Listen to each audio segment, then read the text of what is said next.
here, right? So you can see there's a retreat here. Everyone knows this moment. Retreat for Dignitas. Roll it forward. We're going to see Sign gets aggressive. He's mounted. And look at Poik. Pause it.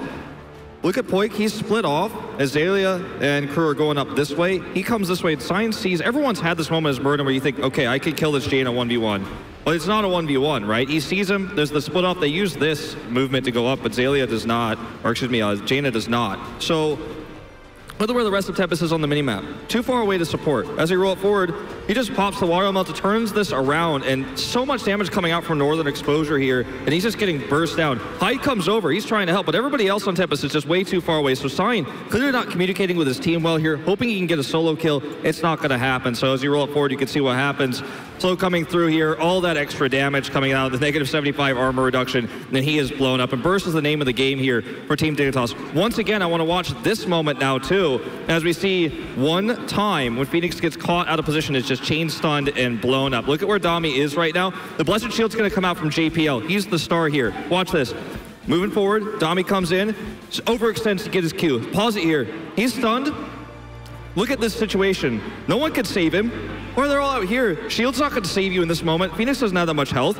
Look at what Dignitas is going to do. They're just going to make him disappear like they're magicians. Roll it forward slowly, and you can see all the damage come through. Look at all the armor reduction. I can't even circle it fast enough. You've got Northern Exposure. You have the ability to do 200% more damage here with Deckard Cain as well. And it's just the moments like this where you overextend, you get out of position for just 1 second. And I think that further highlights how powerful the burst is and how much Dignitas has a momentum favor towards them. Tempest making some small mistakes here and there, and Dignitas playing with those mistakes. Some of the dynamics that Deckard Cain brings to the game are things that people are just not used to playing against on a big tournament stage, I feel. The range, the ability to be able to reduce the armor as well. Things that people need to get used to in these high-tense situations. And he's mildly tanky too, right? Most supports look at, okay, if they get out of position, we can jump on top of them. He has that armor being available, also the cooldown reduction, so he's popping out the heal a lot. Deckard Cain is pretty darn strong there, and I feel like Dig, in particular, is really following up on Stitch's words. This is the Dig that we want to be. They seem alert. They are punishing as much as they can. Not only that replay that you brought out, but we saw Sign miss a lot of Storm Bolts. And it looks like Dignitas is able to sidestep these plays that are coming forward from Tempest. Let's see where we're going. And game at number 4 will be on Tomb of the Spider Queen. What do you make of it, Kaldor? I mean, Tomb is Dignitas' pick, and for very good reason. We've been highlighting throughout the entire tournament how strong Tomb is. Now, for European teams in general, I want to say, the question is, what else could they have picked? We had the traditional bans that we saw in the previous series they played in the group stage, which were Braxis and Sky. You don't want to bring the Korean team to Battlefield of Eternity either, so that's still the best choice here for Dignitas, even though in the European scene, it's not their best map. But for a European team, and especially with the way they're currently playing, it's still a fantastic choice against Tempest. It's also historically a strong map for Europe, more than it is for Korea, and it's a map where if you're going to use that burst style that they found so much success with, or even something similar to what we saw on Cursed Hollow with the Medivh Stitches and Tracer, because of the distance between lanes being so short, you can very easily rotate, you can very easily look for picks and punish mistakes of mispositioning. Sign is one we have to point fingers at here so far in this best of 5. I think Dignitas is trying to take this battleground saying there's opportunities now on this battleground to make those same punishing plays that are going to win us this series in the crowds behind. And Dignitas and how they approach tanks right now is wonderful in this battleground. Johanna in particular has been standing out for a lot of our teams. Stitches can do well on this map, and if they really want to put pressure on that bottom lane, Murden can be huge. Well, that's actually one of the thoughts I had coming into Tomb of the Spider Queen. It's like, do we see a second ban for Tempest side as a Stitches? Because there is legit a threat there, potentially down the line. It is a threat. Now, also the question when we talk about tanks and offlane as, are we going to see in the first rotation Blaze again? That's something that Tempest has been highlighting over and over again, and all the green teams have been starting to do that way more aggressively than what we've seen before. And Dignitas mirrors that now. So we see Blaze, we have the Malfurion for Azalea. This is an insane draft for Dignitas already on a fantastic map for them against an opponent that is currently stuck in this thought process loop. We don't want to lose, we don't want to lose. And I honestly feel Tempest needs a small miracle to recover. Yeah, I do agree. And this will be the first time that Blaze gets given over to Team Dignitas, and a hero that we've been talking about a lot. You can also set up really cool plays with the bunker with Twilight Dream. You know, you can jump into the bunker, you could send Malfurion through that to get him into good position. Everyone's trying to get around the bunker and burst it down. So I think what Tempest needs here is to try to go down the burst route, which they haven't really been doing throughout this tournament all too much. They've been trying to look for the Phoenix picks, the sustained damage, They need to go more into what we've been seeing from Dignitas here, and what we've been seeing from North America, and consider maybe another dive hero, and that's what they're going to go for the burst instead with the Jaina here. So they've got ways to get someone low. Genji for the finisher, great wave clear with Johanna and the Jaina, and they're taking a page right out of Dignitas's book with this composition. These first 3 picks are perfect for this battleground. You're getting the wave clear, as you mentioned, the cleanup from Genji coming in, Tempest looking pretty scary, but Dignitas having some mainstays already for this tournament with Blaze and Malfurion still has me a little bit frightened there, as Dignitas's 1-2 is way too powerful. It's incredibly powerful, and the thing is, they still have now the option to go for. You mentioned Stitches earlier as an option. They have Muradin that they love to play here, and all of these heroes that they could, Garrosh even, there's so many combos that are still available. A Garrosh flip into Malfurion with his roots, a Muradin Stormbolt into the jet propulsion, and that alone really makes me already terrified for Tempest. I still like the approach to go for Jaina here because they can go for a similar setup as Dignitas were running. They can try to look for the initiation with a Blessed Shield and try to get Jaina's damage in. I'm just not sure if that's going to be enough at this point. They removed the Leoric, so they're not letting them take the comp completely by the reins. And Deckard is still available. There it is. Well, there's a Stitches ban for you. But Deckard's still available. I don't know if that's what Tempest is comfortable running, given that they haven't run it as much as the European teams. But my bigger concern here just goes back to the Blaze pick. That was something Tempest didn't have available. In fact, it was banned by them and allowed Dignitas to draft this burst comp. And Tempest doesn't have the answer. Iron Skin is great and all to get you into the position to drop those Blessed Shields. But if you don't stop Blaze from putting down a bunker, you know, can you really do that Jaina damage? You can kill the bunker quickly, you can destroy it, and then look for that follow-up damage. But in that moment, I think Dignitas wins the fight. Your cooldowns are wasted, the bunker just absorbs everything. It's so powerful right now in this meta. Keldor, what assassins are we looking for? I'm starting to think what exactly Dignitas has played in the past. Immediately I think about Gul'dan, obviously, and then Junkrat as well, but we haven't seen those picked up in the tournament with so many wave clear heroes taken away that we normally see, like Hanzo, Jaina. Is there anything else that kind of jumps out for you? I mean, there's still Li Ming that you could definitely take. If you can make sure that you have the wave clear through other options, then Li Ming can still work. It would also give you the reset combo. Chromie, again, with the mages. We've seen a plethora of Falstad picks throughout the tournament, and that's what they're actually going for here. So we have also disengage on Falstad side now with another Mighty Gust. If any kind of combo is actually set up by Tempest, they have another panic button that they can use against it. I think there's a little bit of ways you can use. I mean, you don't think of Falstad Chromie as being a synergistic composition unless there's, for example, an Ariel on the other side, right? But that's not what we're going to see here.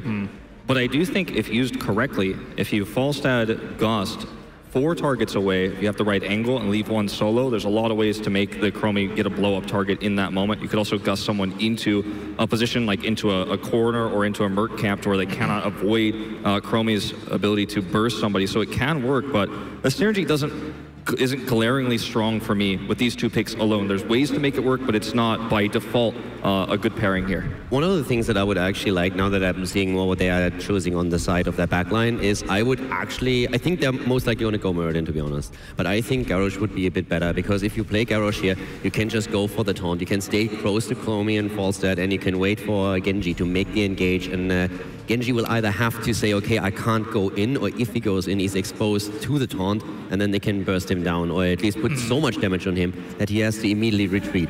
So the safer option for the backline, I think, just for zone control, would be to go for Garrosh here. Is there an argument for Diablo as well as the final pick? What do you think? Yeah, I mean, it's helpful for controlling Genji, right? Any mobile hero that you have a click and point, and locking him down is always good. And then, of course, you have Lightning Breath to slow down the fight, allow Chromie to go in for it. But I feel like the other 2 options that were presented by Keldor give a little bit more control, which is what you're looking for in particular against Sonya.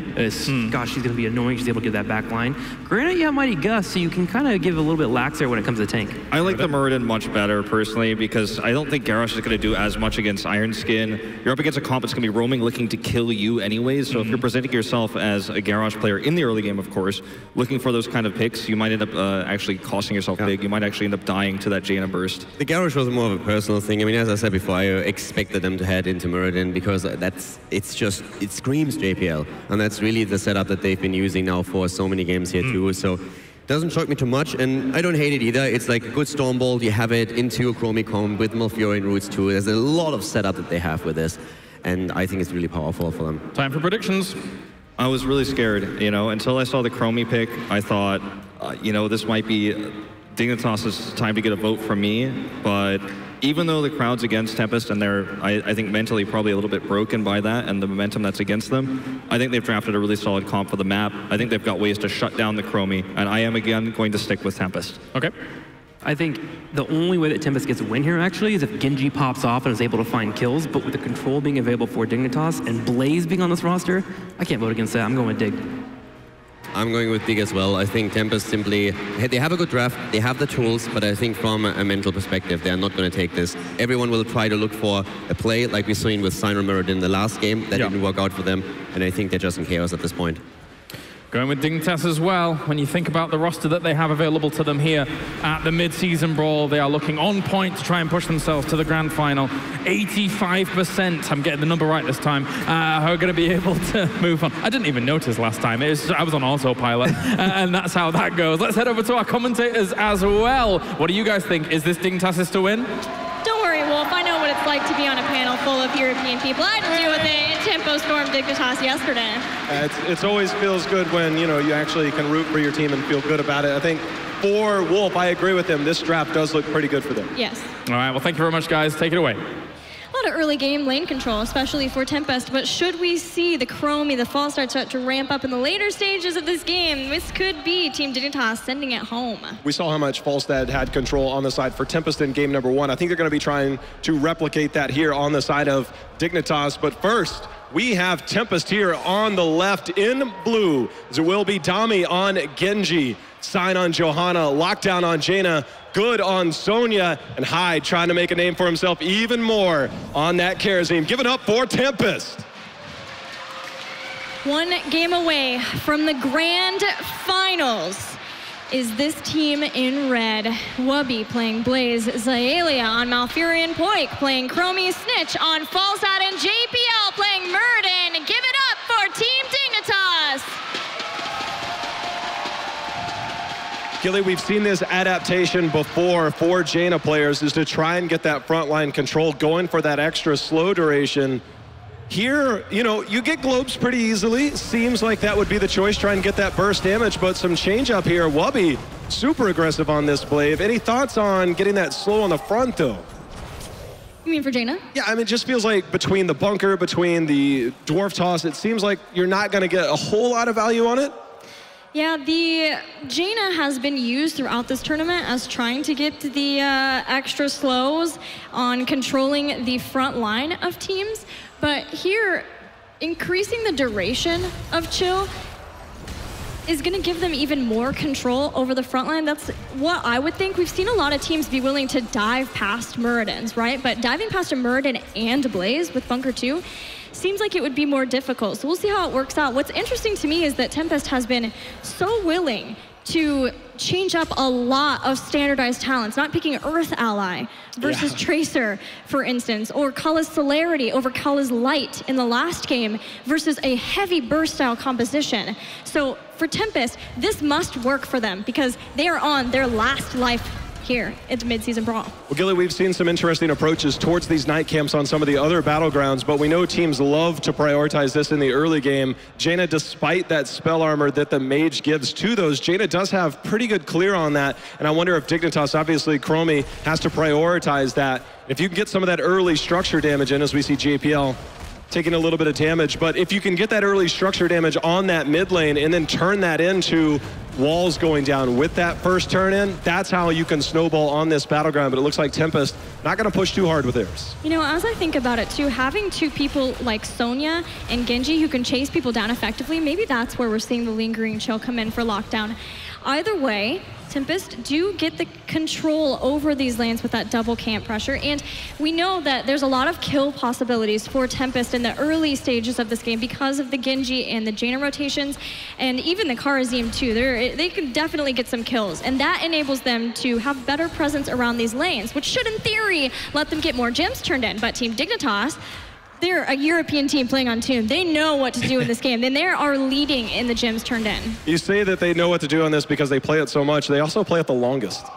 It seems like they've spent more time on this battleground than just about any other team, any other region. There's going to be an instant blow up. Oh! Give them the bronze talons. Yeah, I mean, that is long distance. You will never really see that happen again. But right there, first blood. I can only count maybe on one hand how many times I've seen auto attacks go like that. Lovely dive, or lovely avoid from Hyde. He's not out of the woods yet, though. But once again, going into the air ally. Yeah, no fluke. We thought maybe there was something behind it in that Cursed Hollow game. Apparently, it's something he likes, having that mobility. We also see, if you're a Jaina player out there, if you ever see a pro player deviate from the norm at level 1, as we see Stormbolt going in, if you don't go into that globe talent, a lot of pro players make sure they pick up Arcane Intellect at level 4, because it's almost impossible not to have that. Boy, there's no making out of this, surely, right? Right it is. Tempest fire back with a kill, and a desperately needed kill. They are down 2 games in this series. They need to start getting back into this game any way they possibly can. A lot of aggression, of course, and it won't be until level 11 for Chromie to get that timeout, which will buy precious time there. Not able to get the interrupt on the turn-in is Xaylia, so we'll see them try and turn around, turn this fight. There's going to be another Stormbolt landing.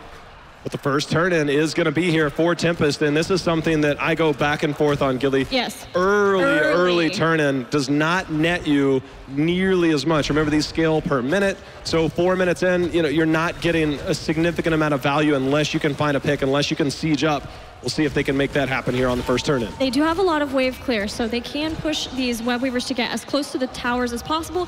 The name of the game now is taking out maximum amount of towers, catapult yourself in experience toward level 10, open up the battleground so that they can use this highly mobile composition with the Genji specifically to try to get more kills, to try to dive in on point before he gets timeout. But it's Sonya who falls as Team Dignitas in the bottom lane, claim his life. Yeah, Tempest, they might want to remember that Snitch has made himself very much a known player in the competitive scene on a Falstad himself, despite Tempest having their success with it. Snitch is like, hold on a second, hold my Griffin.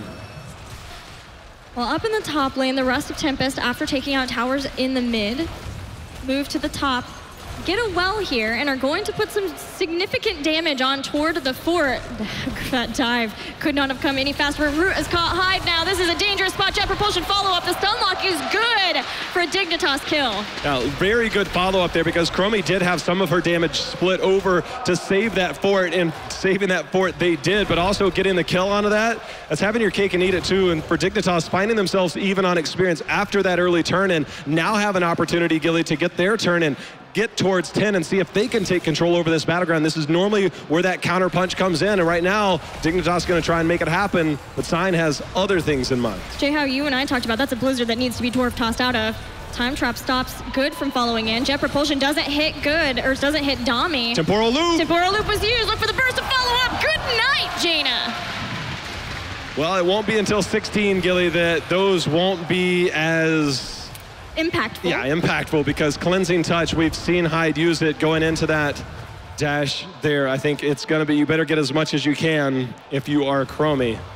Yeah, you and I, we talked about that, because slowing sands is very good at zoning around the turn-in point. It gives you a setup where they have to stand in the slow to turn in on that point, and you can just shell out your damage. It becomes so much easier to hit those skill shots, it turns out, when people are heavily slowed. But with Karzim not getting cleanse until 16, this is a long road where Dignitas can try to get those isolation kills, especially since now we've got another Mighty Gust. See if they can make it happen as Dignitas, again, pushing forward with the web. We were starting to take some structures down, seeing if they can get the first fort of the game down as Chromie and team are here, but 10 going to be here momentarily for Tempest. Another wave coming in here will net them that. We'll see if there's any possible way that we can see Dignitas maybe take the aggression of Tempest. But right now, we're going to have to wait as Dignitas cautiously backs out. Bottom lane is the final chance for Dignitas to get a fort off of this web weaver. And with such good wave clear that we talked about for Tempest, oh, he's done it. Oh, he's done it. Good one time. Played Leap in all of part 2. It was like their very last series. And I know our crowd's pretty excited about a Leap. A leap, you say? Well, we're going to find out when that leap comes in, because getting onto the back line of a Falstad and a Chromie, as well as the Malfurion, who did go Twilight Dream. We'll see if they can sustain that, because we know that with the Genji, with the Sonya, with the Karazim, with the Johanna, it is going to be in your face, and Dignitas has got to answer. No ice block until 13 for Malfurion. Falstad, he's got a gust, but if you jump on top of him with X-Strike and Leap, I don't know if Snitch is going to make it out of there. There's a timeout for Chromie. Both teams with enough for a turn in here. We'll see if they can hold off for now. Right now, Wubby holding position on the bottom, trying to get his turn in. The rest of Tempest, though, on the top side, continuing to poke at JPL as the camp starting to push in for Dignitas. Might buy them a little bit of time, but I don't know if it's going to be enough to get a turn in. Temporal loop, Stormbolt hits there. Palm was used. Oh, jumping in is good, and they're just about to take down Xaylia. He goes down, but not before dropping the Twilight Dream. With Wubby down there trying to get that turn in, there was no bunker, there was no safety net, and Tempest knew that Dignitas was pushed so far forward with that under the safety of that camp, but that's why Leap comes in, Gilly, because you don't worry about that. You just walk right past it, or in this case, leap right past it. And so things working out there, blowing them up is Tempest.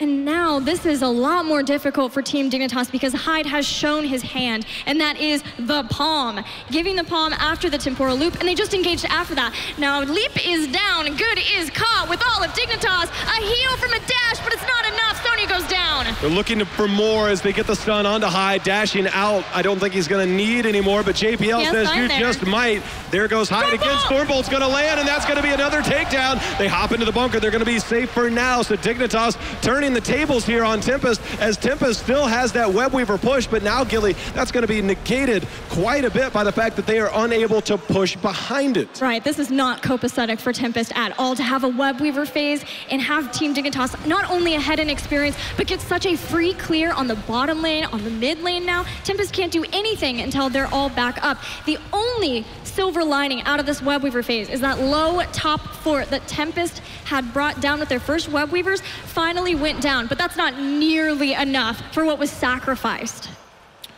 Taking a look at some of these questing talents, Chromie only has 22 stacks. The opportunities haven't really been there on her baseline Q stack.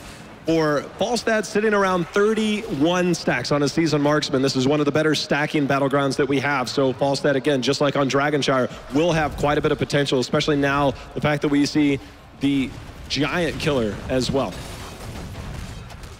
And a reminder, again, no Earth ally, so nothing to reduce some of that damage. Right, you are Hyde in playmaking mode now with a lot of mobility. All right, so the giant camp picked up by Tempest and a clear of this mid to see if they can goaltend and keep an eye on both of these turn-in points. They're going to turn in some of their gems, but this is just about making it a little bit safer and easier to team fight, that they're not under pressure of losing those gems. This is such a high pressure game, especially for Tempest, who are down 1 game to Team Dignitas and 1 game away from being eliminated from the mid-season brawl. I think one thing that is starting, well, hold on a second. We've got ourselves a temporal loop. Hyde is in their palm, and that is going to be procced. Let's see if they try and turn the fight the way they did last time. Tempest not going to do that, but they did get out. But what I was about to say, Gilly, is this, with this composition of a Falstad Chromie, your opportunity to walk forward and be aggressive is not there. You are normally sit back, poke, play defensively. It's the water elemental still poking away, and when you're on the side of Tempest, they can move directly in anytime you step forward. So Dignitas having a hard time moving forward to get these turn-ins. The thing is, though, there's still a lot of stun lock, there's still a lot of damage. Team Dignitas forced out 2 heroic abilities with that temporal loop. So potentially, they could try to re-engage, still having that bunker in hopes to turn in. Snitch, though, having 41 gems against a Leap X-Strike is perilous to step forward. JPL, yeah, he's got Avatar, but a squishy Falstad, that is very scary for him to look for the turn-in by himself. Just going to say it again, Dignitas absolutely struggling to push these lanes out. That's why you see them prioritize this camp. It buys space, it buys a little bit of real estate on this battleground. We saw the last time they did that, however, it just walked right past it and took that fight. And for Tempest, they're starting to accumulate more and more of these gems, and now they're sitting just shy of another turn-in for themselves. And you look at Dignitas at the bottom right of that screen, Gilly, 100 plus gems for them, and they are finding no way to turn it in. Now, Dignitas have Temporal Loop again, and maybe if they get a Temporal Loop with the Gust this time to gust away Hyde so he's not in position for the Divine Palm. Hyde's positioning is oh so important. It's going to be used on him again. He has Palm back. Didn't use it. There he is. Timely again, Hyde, disciplined as always. There's a reason why we have said his name so many times throughout this last week and a half, and just making another perfect play there. But here we have the engage. Blaze going in, snitching them. Have to be careful on the backside though, Gilly. Hyde dashed right into a jet propulsion. That's scary. So many low health bars for Tempest. And though JPL dove forward for a Stormbolt, Dignitas just want to clear out Tempest. They get so many gems off of Stitch, and that is a massive sigh of relief for Dignitas. 16 and a turn-in. They've been struggling mightily, but they get it here. They do have a night camp to deal with. As you can see, Wubby trying to get the dismount there. That's what makes him one of the most well-regarded players. The small things like that, he didn't get it, but he had this self-awareness, the map awareness, knowing that that's where players like to go, just a bit late. But here we go. Camp cleared up. Web Weavers in all 3 lanes. Falstad already doing damage in the bottom, but the majority of Dignitas going to have this push here in the middle. Bot lane will be pushed way far since it's still safe, and that may be a play later on for Dignitas. Temporal loop. Palm's going to be activated and procced again. You can see Good was getting in position. He was contemplating going in. No leap yet, no 16. They're going to back off. It's JPL looking to be aggressive again. Dami gonna hop over the wall using that agility. With these lanes pushed out, Gilly, this is an opportunity for Dignitas, as long as they don't stay too far in, to double back and turn in. There is a 10-second delay before you can turn in, so we'll see how they approach this and see if they can get more structure damage and then try and double up and really open this map up. Now they're working on the keep towers in the mid with the final remnants of that health bar. Top is the last Web Weaver to fall. Tempest smartly sent Good to the bottom to clear out that Web Weaver so that they could still be in position to try to deny something with their 16s. And Dignitas are gravitating around that turn-in point, also moving down toward the bottom to get set up for something here. Yeah, the Giants. Yeah, timing is just perfect out of that. Yeah, Muradin sitting on 46 gems himself, so definitely the money holder here. But there's still another 50, almost 50, and the rest of Team Dignitas. And Tempest recognizes that the Water Elemental is out. They might be looking for a fight, but they are not going to find it, as Johanna actually goes down before the fight can even get started. Hyde not able to get into position to make the play, and now Dignitas, Gilly, are in complete control. They're looking for more. Yeah, the Cleansing Touch and the Ice Block juke out any further aggression from Team Dignitas.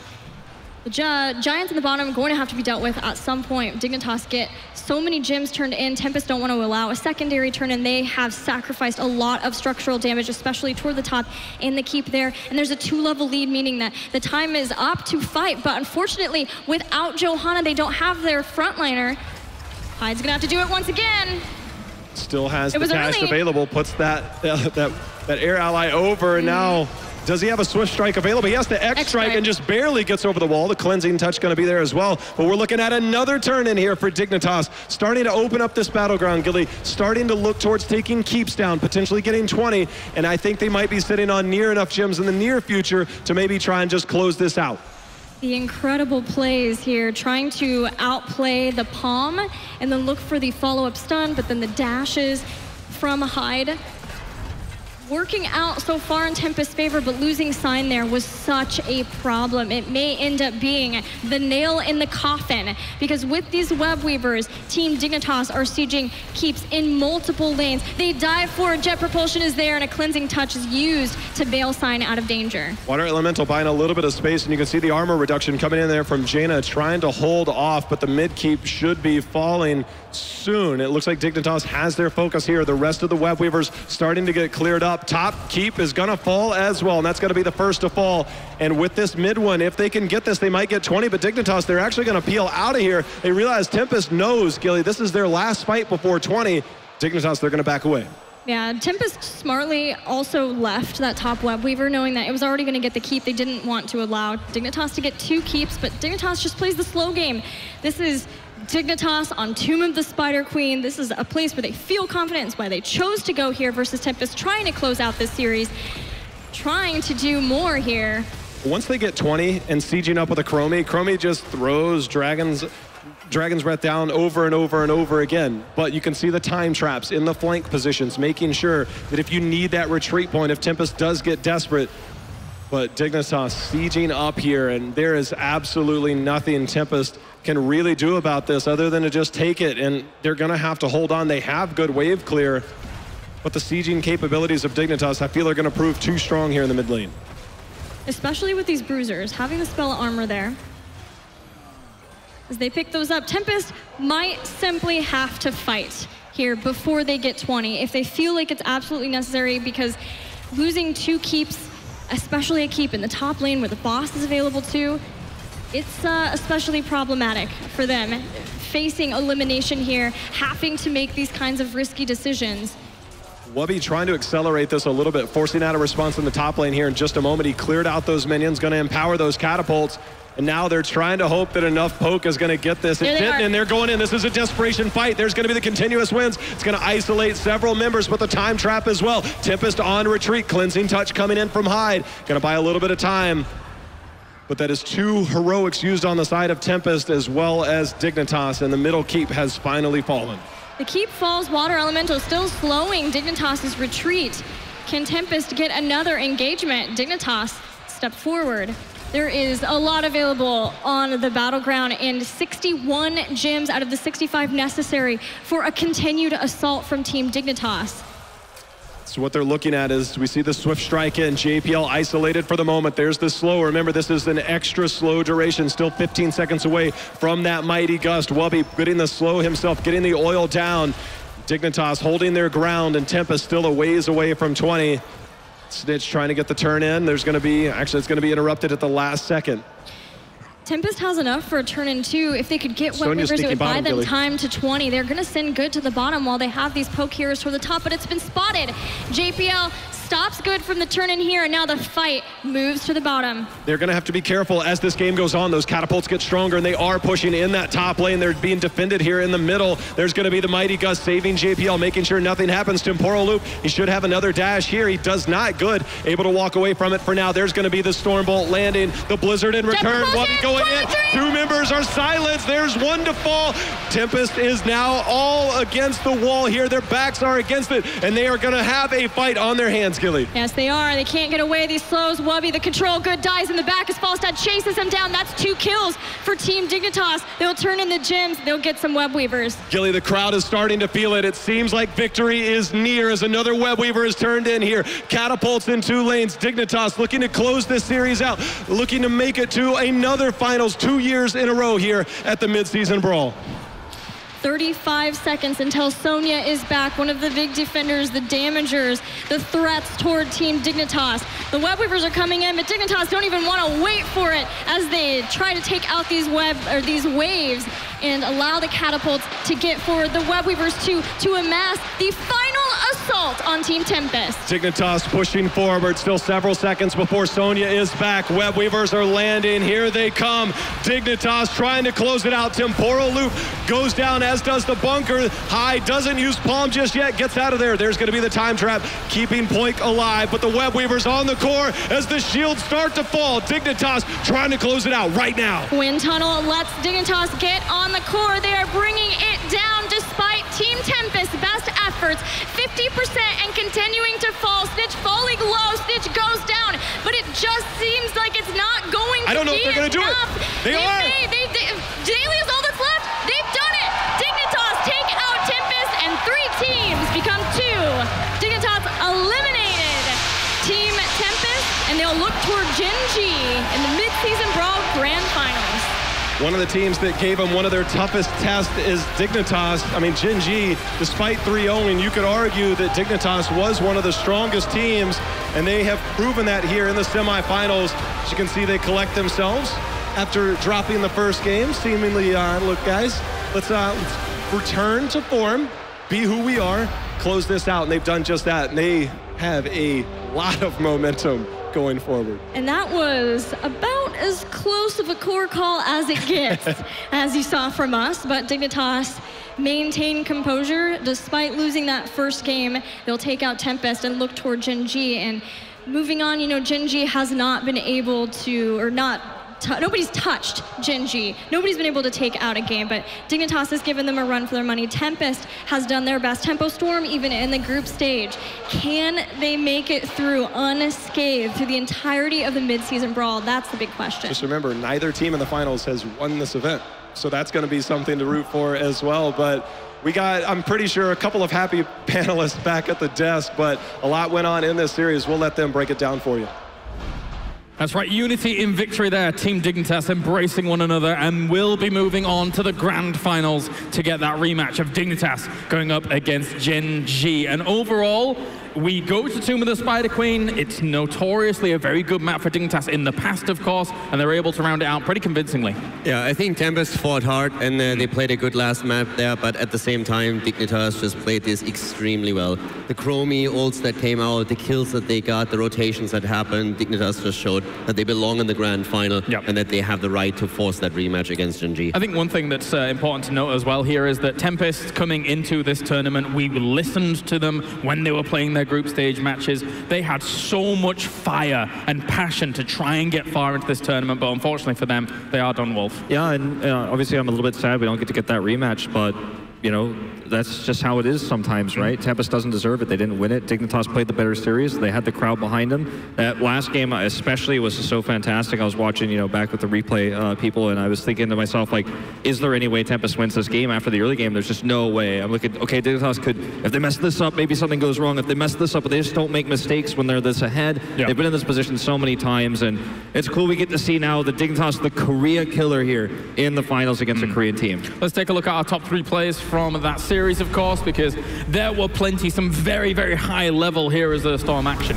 Yeah, so break down some of these. You guys have seen them all before. We're going to watch this one. This is when we saw the burrow to avoid the death there. Then Poik goes in with the arrow to secure this win in this team fight here for Dignitas, just showing the power of that global arrow there on Poik. We move into number 2. We're going to take a look at this play here. Oh, yes. Yeah, this was a good one. That was beautiful. Yeah, so there we go. Boom, silence. Huge, huge play here. And everyone remembers this play, the huge Zalia silence there with Snitch using the Medivh, so showing some flexibility in composition. Huge force of disarray, but let's move on to number 1. Yeah, the final play here. This is just really good team play out of Dignitas. Watch this. As we're going to see after the temporal loop comes out, watch Wooby come in here with JPL with the stun coming through, a double stun, and then JPL comes in, locks them in, the silence comes through as well. It just shows in that one moment you see all of Dignitas' team work together. This roster knows how to take a misplay and turn it into a huge win, and that was absolutely fantastic there in that final game from Dignitas. Plan to win, and I think it's something that they're going to need against Gen G in particular. I feel like against Gen G, Dignitas got into a weird characteristic of we're playing not to lose, and Gen G just pounds on that multiple times in their first matchup. So if we can get plays like we just saw there, grand finals, it could be a good one. Maybe Gen G might have their first loss in, what, 37 games? 38 games? Gosh. There you go. Well, let's head over to Heck, who is ready for an interview with our winners, moving on to the grand final. James, Europe reaches the grand finals for the 2nd year in a row. Congratulations, Foilk. How does it feel to be a part of a team that qualified for the MSB Grand Finals 2 years in a row? I mean, it feels amazing to just be here, and going to the Grand Final was like our main goal. It's super amazing to have done it and finally beat Korea again. Does the support of the viewers, of the crowd, help you? Yeah, of course, it's amazing to play in front of the crowd. Me, myself, I play a lot better in front of the crowd. It feels very good. It's a good feeling to just show off in front of the crowd and hear them go crazy, so it definitely helps us. Do you think you'll be able to not only get a map win against Gen G, but also win the tournament? I think last time we played against them, the 2 last map, we more lost them than they won. So I think if we can clean up our game and like clean out the late game, mostly, I think we can definitely beat them, because they didn't look too good on those maps. Will you protect Snitch from not dying in those games? I mean, I think Snitch has been playing really well, especially this series. He had a solo kill on Tassadar on Volskaya, and he was just popping off, so I don't doubt that he will play amazing in the grand final as well. Do you have a final message for Gen G? Well, I just hope that we're going to have a great series, and it's not much to say to them. Like, I just hope that we will play good. It's not much like to focus on them. We just want to focus on ourselves and play good. Good luck in your series against Gen G. You're doing really good. You're performing amazing. Kalaris, are you on the Gen G hype train, or?